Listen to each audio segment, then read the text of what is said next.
If Freedom Failed.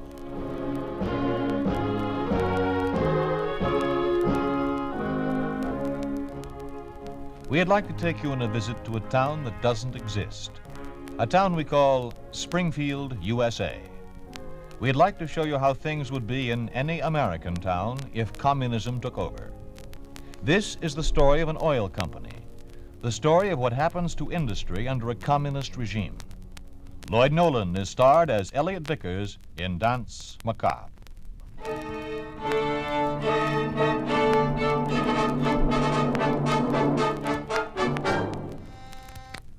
Yes, Miss Stevens. Ralph Burke is here, Mr. Vickers. Tell him to come in.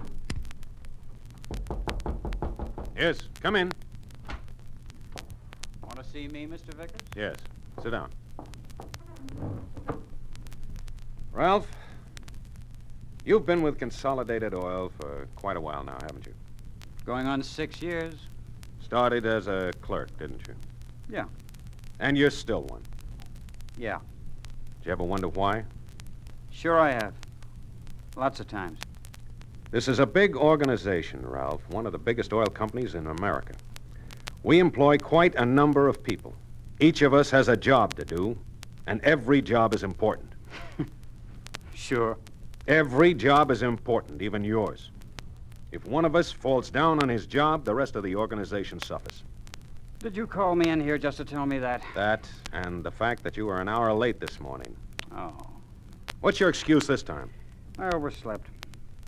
Now look, Ralph, I'm not going to stand for much more of this indifference of yours.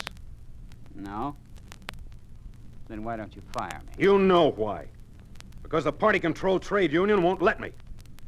Now get out of here. Okay, Mr. Vickers. All right, but let me tell you one thing.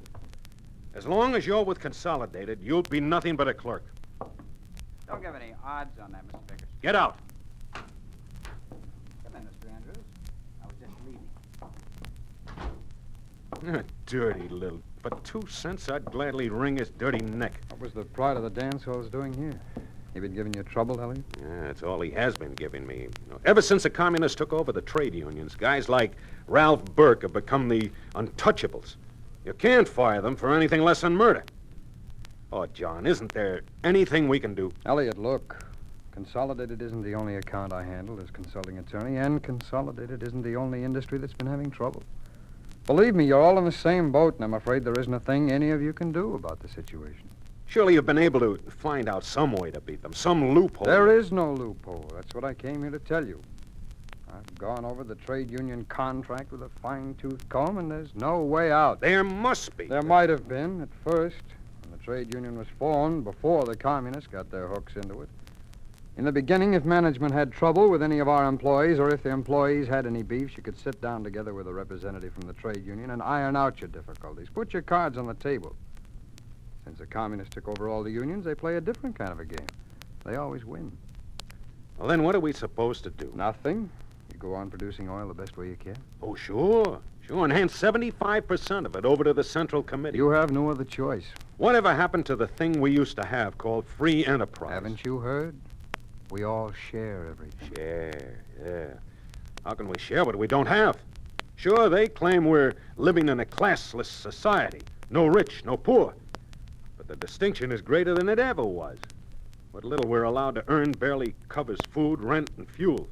If the communist aim is to beat us down into slave labor standard, they're sure heading in the right direction. Yes, they sure are. And there's an ugly rumor going around that some of your key men are going to join the Communist Party for protection. They can. Why not? Elliot, the idea is certainly logical. Maybe they're still hanging on to their democratic ideals, but they have to live. And certainly, immediate salvation under communism looks a lot better than the vague hope of some distant, brighter future.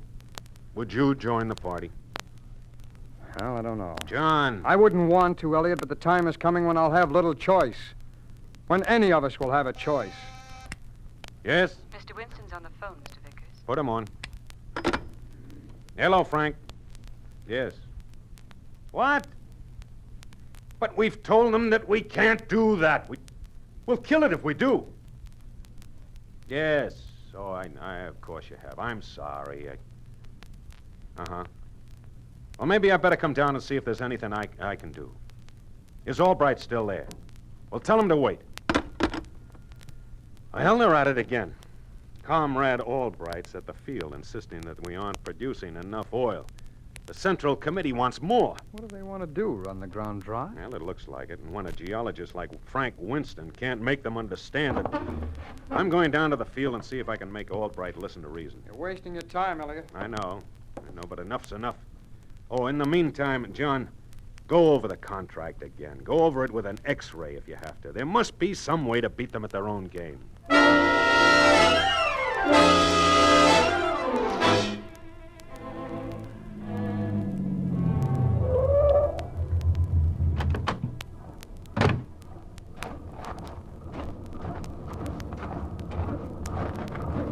Here's Mr. Vickers. You better talk to him. Hello, Frank. Elliot? Hello, Albright. Hi, Vickers. What seems to be the trouble? Oh, there's no trouble. Central Committee just sent me down to see what's holding up production of oil. I explained to Mr. Albright that when we try to withdraw the oil too rapidly, the overproduction upsets the balance between the gas and water pressure. And that forces the oil up through the ground, and the water and gas gets to the well before the oil. I also told them when that happens too many times, the oil still in the ground may be lost. See, that's right, Albright. If we try to increase the production, there's a danger that the wells will run completely dry. Well, I don't get any of that technical stuff. All I know is there's plenty of oil in the ground. The faster you pump it out, the more you get. But practical experience has shown us Now, that look, Winston.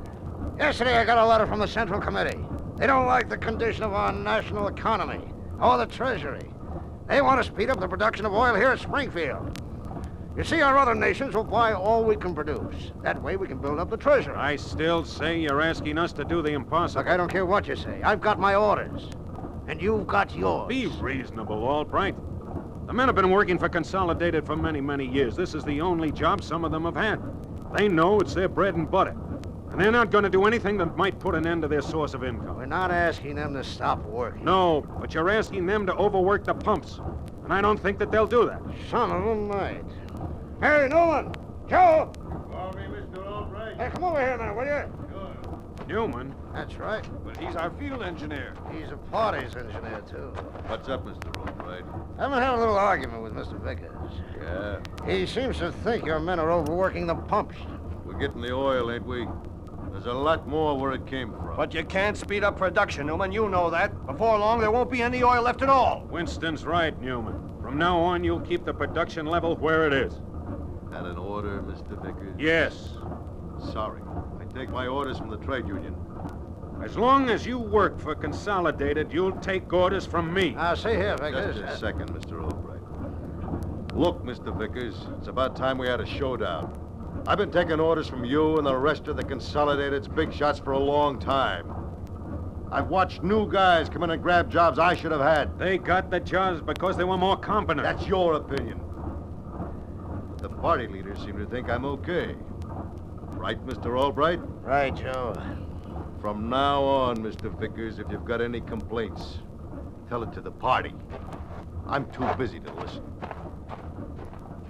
As I was saying, Vickers, Commissar Poss wants your oil production speeded up. I'll leave it to you to figure out how. So long. I'll see you soon. It's funny what a little power can do to some people. I remember Sam Albright was councilman for the 14th District. He was a pretty nice guy then. Of course, he was ambitious even then. Knock himself out for anybody in Springfield if he thought it'd help him politically. Yeah, Sam always played along with the right people. Looks like he still is. Yeah. Well, there he goes. I don't like it.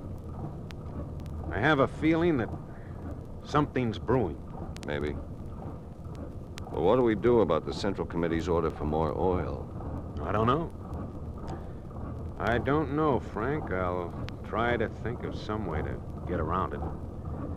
Right now, I'm going home and have some lunch. Maybe it'll give me strength to take all this.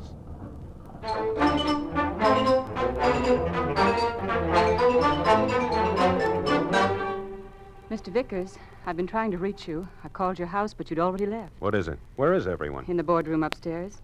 In the boardroom? Mr. Walker and 2 other trade union officials came in just a little while ago and said they wanted everybody on the office staff in there. Mr. Vickers, what does it mean? I'm not sure, Miss Stevens. I just hope it doesn't mean what I think it does.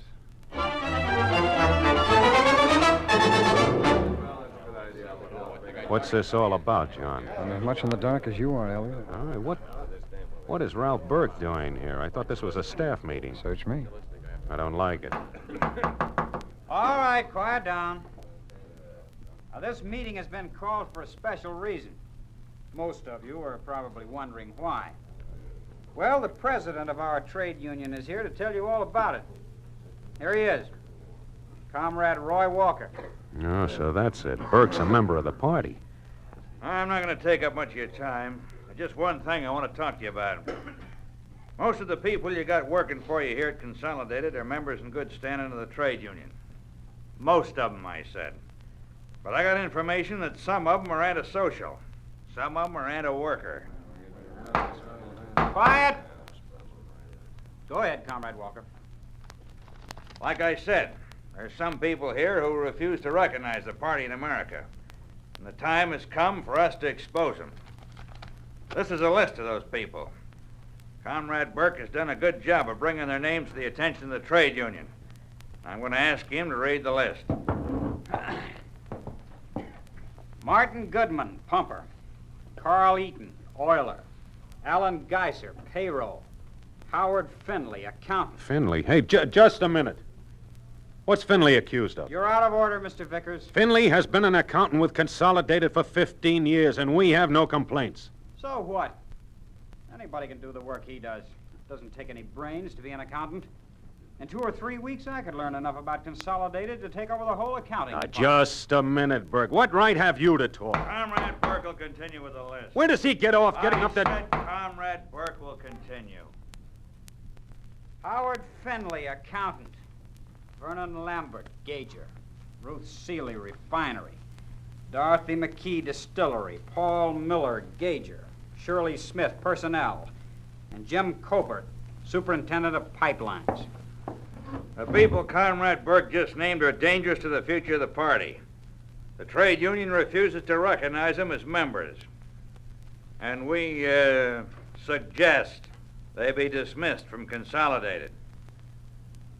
Any objections? Any objection? Elliot, please. If there are no objections, we'll... Yes, I have an objection. Oh? Are these people to be fired without being given a chance to defend themselves? Since they're not recognized by the party, they can have no defense. Oh, probably not, according to party ethics. But in a civilized democracy, they'd be allowed to state their beliefs and plead their innocence. I see. What's your name? He's John Andrews. He's consulting attorney for Consolidated. Well, Andrews, all I gotta say is if you're smart, you'll stick to your law books and stay out of things that are none of your business. Are there any more objections? Okay. There's no more objections. It's the will of the workers that the people on this list be fired from the Consolidated Oil Company. That's all.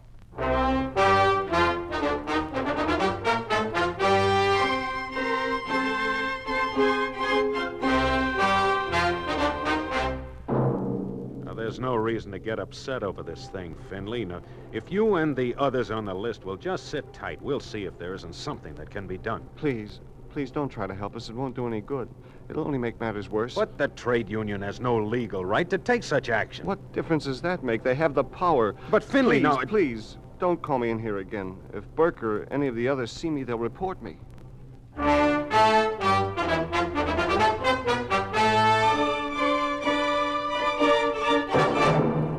Hello, Davidson. Hello, Mr. Vickers. Sorry, I'm due out in the field now. No, wait. I want to talk to you. I haven't seen you for a couple of weeks. I know. Mr. Vickers, I don't have time to talk right now. I'm sorry. Wait. What is it, Davidson? Have you joined the party, too? No, not yet, but... Look, I got 4 kids. One of them taking treatments for polio. I gotta make a living. Job I have is the only one I'll ever have. They'll see to that. They got us all dancing to their music. You are listening to Danse Macabre, starring Lloyd Nolan. A story of the way things could be if communism took over.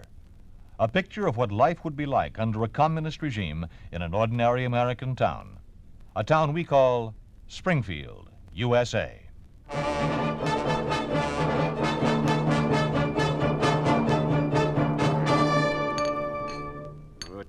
It's maddening, Edith.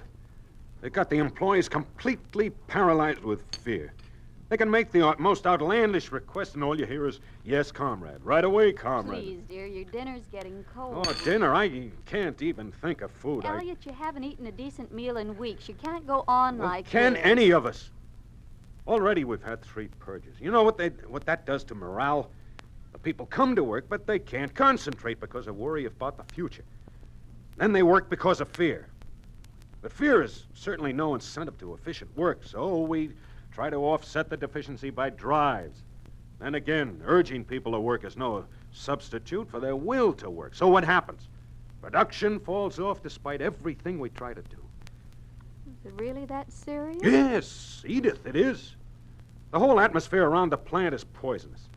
If the communists inform us see anyone associating with us or even talking to us, they're branded as possessing ideas contrary to the thinking of the people's democracy. Is joining the Communist Party such a terrible thing? Edith, Well, after all, the people keep their jobs, even if they do join. Oh, you don't understand. They aren't the same people after they've joined. There's no longer the friendship of men working together on a common job. It's evident that they're being influenced, instructed. They fear what'll happen if they don't toe the line. And not only that, every man has his eye on the next man's job. Every one of them is a potential informer on others that they once considered close friends. But how can the communists exert so much influence over the people? For that matter, where did they get such power in the first place? I always thought America was the most powerful country on earth. It could have been. It could have been if we had stamped out this evil while we had the chance. Well, what's going to happen, Elliot? I don't know, but I have a feeling that it's going to happen soon, whatever it is. As Davidson said, the communists have us dancing to their music.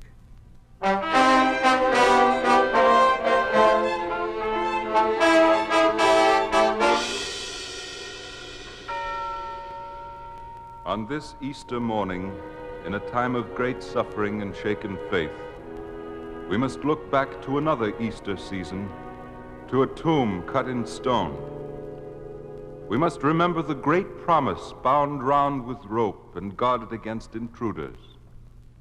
On that other Easter so many years ago, there were those who traveled the countryside to speak words of hope. Today, the travelers are few, but the words of hope remain. They must remain. For without hope, we are like the chaff which is scattered by the winds. Elliot. We cannot Elliot. despair in this dark John? hour. What is it? Come on, I must talk to you. Shh, well, can't it wait until... No, come on. All right. Elliot, My God, where are you going? I'll see you later, why Edith. hast thou forsaken me? Pardon me. I'm sorry, excuse Well me. to remember these words. This above all, to thine own self be true, and it must follow as the wind. What's wrong, John? Wait a minute. All right, get in the car.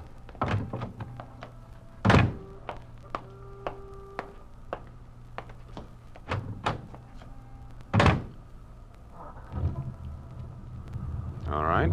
Now, what's all the mystery? The communists have come out into the open, Elliot. They're taking over all industries, employing more than 100 people. What? Yes, they've already started to replace managers and the office staffs in about 600 plants. Consolidated? I don't know, Elliot. That's why I came and got you.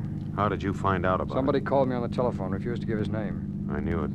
I knew this was coming, but I didn't think it would happen so soon. Well, nobody did. That's pretty clever on their part.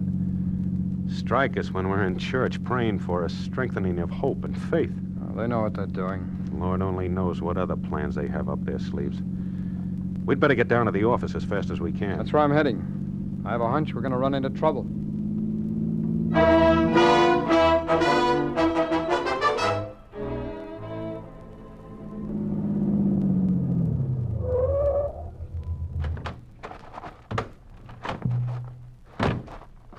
Well, so far everything's all right. Yeah. Wait a minute. Look, Elliot. What? Somebody else must have found out about this. They've called the police to guard the front door. It'll take more than 2 policemen to keep the communists out. Just a second. Where do you think you're going? Oh, that's all right, officer. I'm manager of this plant. Who's he? He's our consulting attorney. I don't know. I got our orders to keep everybody out. All right, now, look, officer, I appreciate your doing your job, but since I'm manager here, I can't see any reason why I should be kept out, or Mr. Andrews. It's like he said, mister. We got our orders. Orders to do what? To do whatever Comrade Walker tells us to. Walker? Sure. We're working with him now.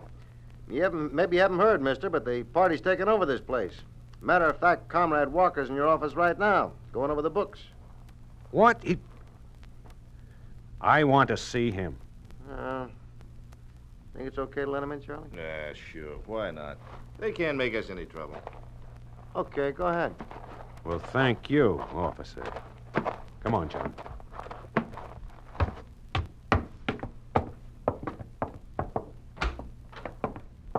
So it's come.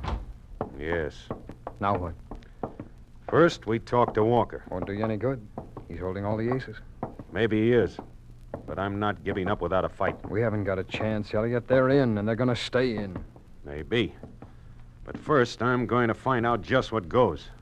I wonder if we should knock before we go in. Bring over those other 2 ledgers with you, Burr.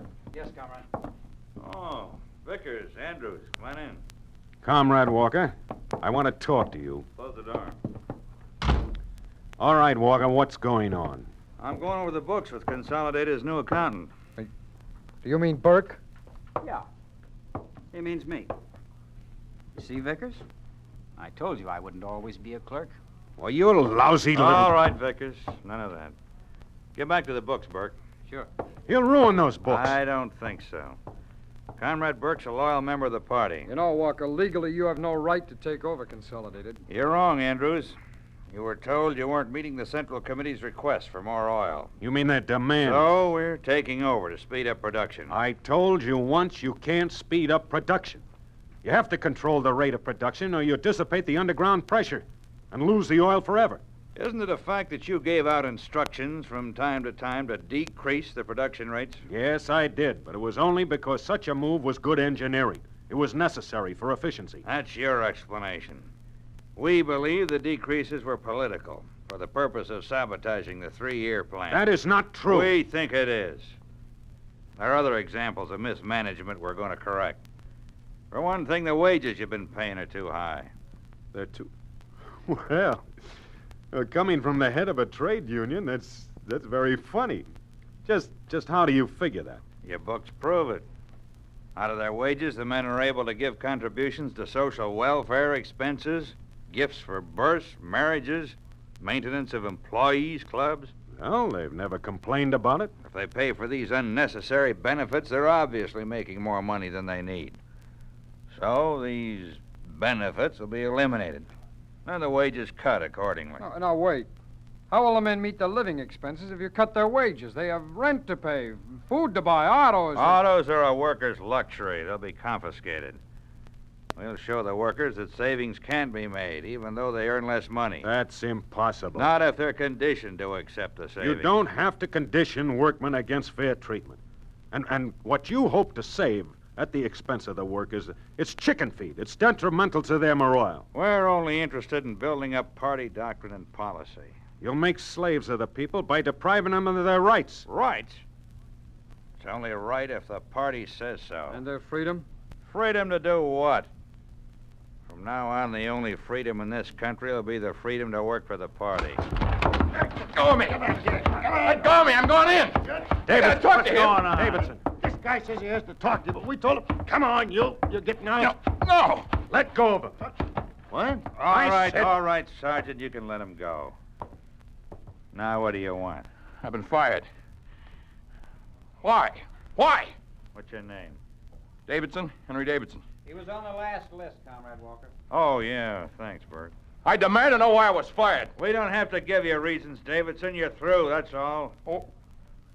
How about the money that's coming in, my severance pay? Forfeited.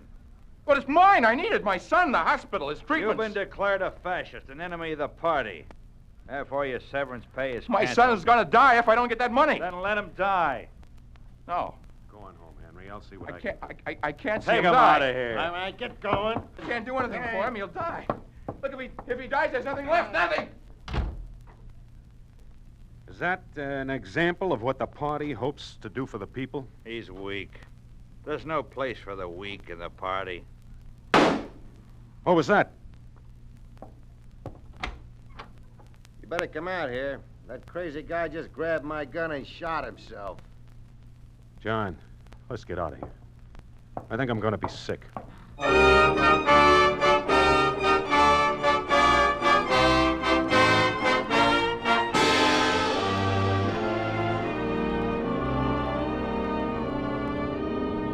It's horrible, Elliot. It's horrible. They've gone mad, Edith.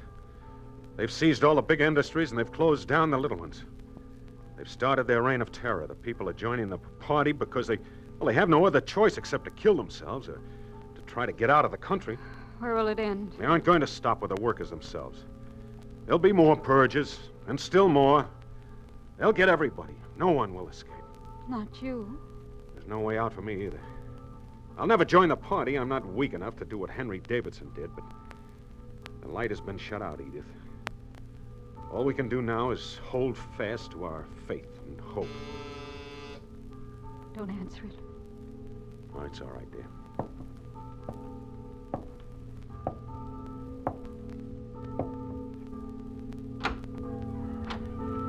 Yes? You, Elliot Vickers. Yes. You're to come with me. Where are you taking him? What are you going to do to him? Don't worry, Mrs. Vickers. We only want to ask him a few questions. We'll be back in an hour. All right, let's go. Goodbye, Edith. You'll be back soon, Elliot? Yes, dearest. But, don't wait dinner.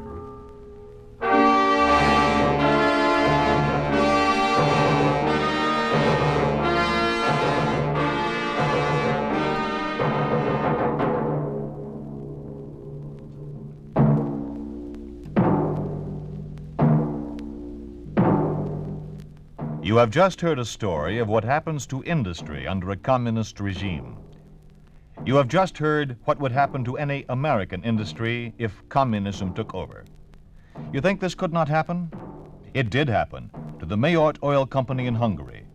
It did happen to the manager's secretary, the chief geologist, and the consulting attorney who were arrested. It did happen to the field superintendent who jumped to his death from an oil derrick. It did happen to the chief engineer who got 4 years in prison, to another executive who got 10. It did happen to the manager of the company who was tortured into signing a confession and sentenced to life imprisonment.